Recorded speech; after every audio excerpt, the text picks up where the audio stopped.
Hola a todos, bienvenidos al segundo episodio de Te lo explico. El día de hoy vamos a hablar sobre la Revolución Francesa. Sí, es una revolución muy importante que se dio en Francia, obviamente, como su nombre lo indica, y que cambió mucho la forma como las personas de ese entonces veían el mundo. Y bueno, como es un tema bastante largo, solo vamos a ver en este momento las causas y luego ya vamos a pasar en otro video al proceso, ¿no? Bien, entonces empezamos con la Revolución Francesa. De hecho, que debes haber escuchado hablar de ella, ¿no? Y bueno, si por ahí no has alcanzado a entender completamente de qué se trató, yo te lo explico.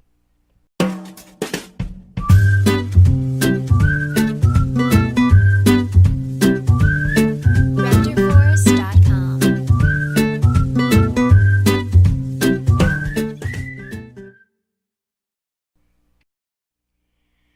Ok, bueno, la Revolución Francesa se dio entre 1789 y 1799, es decir, que duró aproximadamente 10 años. Em, Fue un proceso de lucha, ¿no? Dirigida por la burguesía francesa para acabar con el antiguo régimen, con el régimen monárquico absolutista. Entonces el objetivo de la Revolución Francesa, en primer lugar, fue acabar con el antiguo régimen, con el régimen de la monarquía, de los reyes. Recordemos que en ese entonces gobernaban los reyes, los Luises, ¿sí? Luis XVI en este caso. Luis XVI y era un gobierno absolutista, despótico, era un gobierno en el que la nobleza y los reyes gozaban de muchos privilegios y el pueblo era oprimido. Es el caldo de cultivo de cualquier revolución. El objetivo 2 de la Revolución Francesa fue tomar el control del Estado. Lo que querían era ya deshacerse pues de los reyes y controlar el Estado. Los burgueses aprovecharon la situación tan difícil en que vivía el pueblo francés, que trabajaban pero vivían en unas condiciones pésimas, y con eso consiguieron el apoyo necesario para la revolución.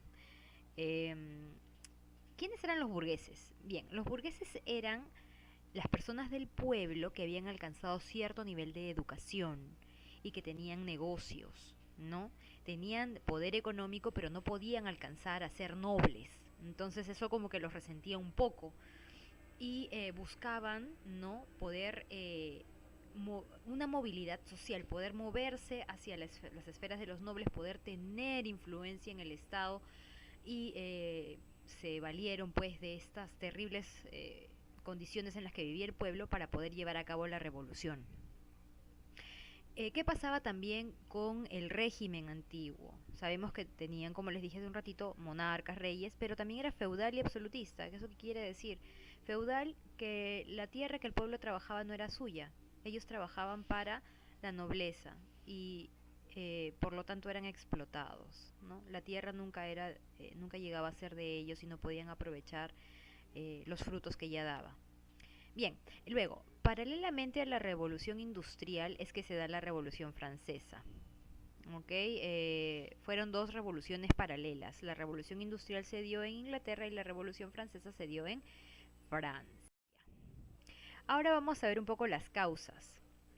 Las causas de la revolución francesa. Como les mencioné, había una aguda crisis fiscal. ¿Por qué? Porque Francia había estado pasando por la guerra de los 7 años y también Francia, como podemos recordar, había colaborado con los Estados Unidos para que se independicen de Inglaterra. A ellos no les convenía que Inglaterra tuviera tantas colonias, entonces habían ayudado a los independentistas estadounidenses a lograr su libertad. Entonces eso había hecho que hubiera una crisis muy fuerte económica. Y aparte de eso, de que los fondos se iban en guerras y en apoyos extranjeros, pues la corte de Versalles, el lugar donde vivían el monarca, no Luis XVI en ese entonces, y la nobleza, pues despilfarraba en fiestas, vivían entre fastuosidades que, bueno, que el pueblo veía y que les daba cólera, pues obviamente si no había hambre, no había buenas condiciones de vida, pero los nobles siempre pues tiraban la plata, ¿no? Si han escuchado de María Antonieta era la esposa del rey Luis XVI y ella pues era famosa por hacer fiestas y por despilfarrar. ¿Ok? Y esto no le gustaba ni a los burgueses, ni al pueblo, ni a nadie, obviamente, ¿no? Que no fueran los nobles. Otra causa fueron los elevados impuestos, porque encima de que trabajaban ya para los nobles, el pueblo tenía que pagar impuestos para solventar la vida de despilfarros de la nobleza, ¿no? Y eso es algo que tampoco le gustaba al pueblo, obviamente, ni a la burguesía, que también era parte del pueblo. Otra causa fue que el gobierno era absolutista, como les dije, era feudal absolutista, ¿no? Y especialmente en esta etapa de Luis XVI, que como les dije, María Antonieta despilfarraba la plata. Ellos eran de bueno, Luis XVI era de la dinastía Borbón. También, sí, la burguesía francesa estaba marginada del poder político. Como les dije, la burguesía era parte del tercer estado. Ahora les explico qué es esto de los estados, ¿no? Estaba junto con los artesanos y los campesinos, pero la burguesía ya tenía educación, ya tenía cierto nivel económico, ¿no? Entonces, pero no podían subir a ser parte del gobierno y eso lo sublevaba, pues no les parecía que a pesar de tener educación, que a pesar de tener un poco de dinero, no pudieran ser iguales a los nobles por este régimen de monarquía, ¿no? Luego, como les dije hace un ratito, hay una sociedad estamental. ¿Qué quiere decir que es una sociedad estamental?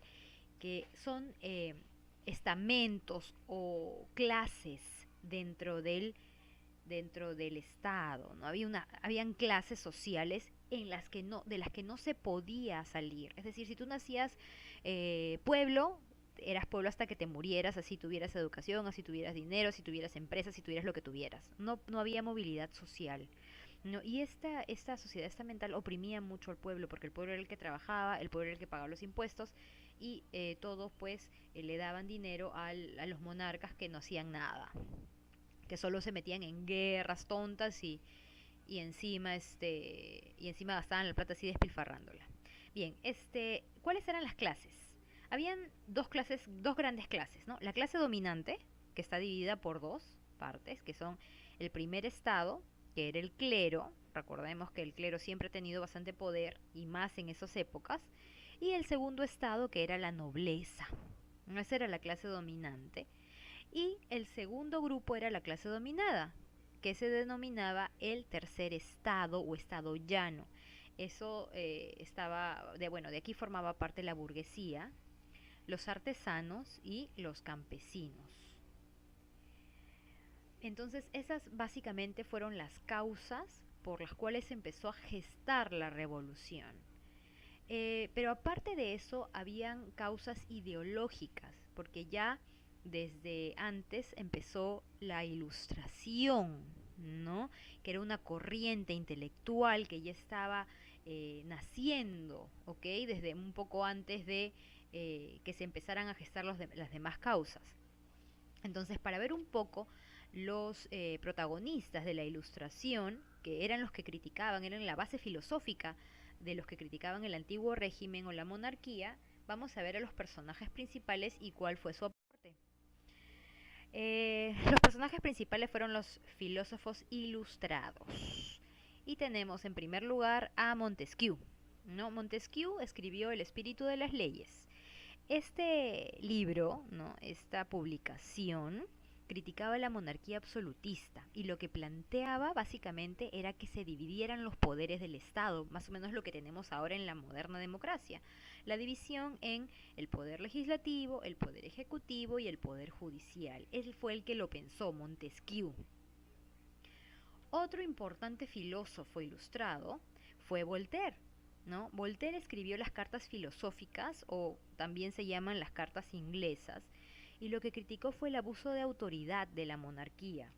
Y también criticó a la iglesia, porque le parecía inflexible, intolerante.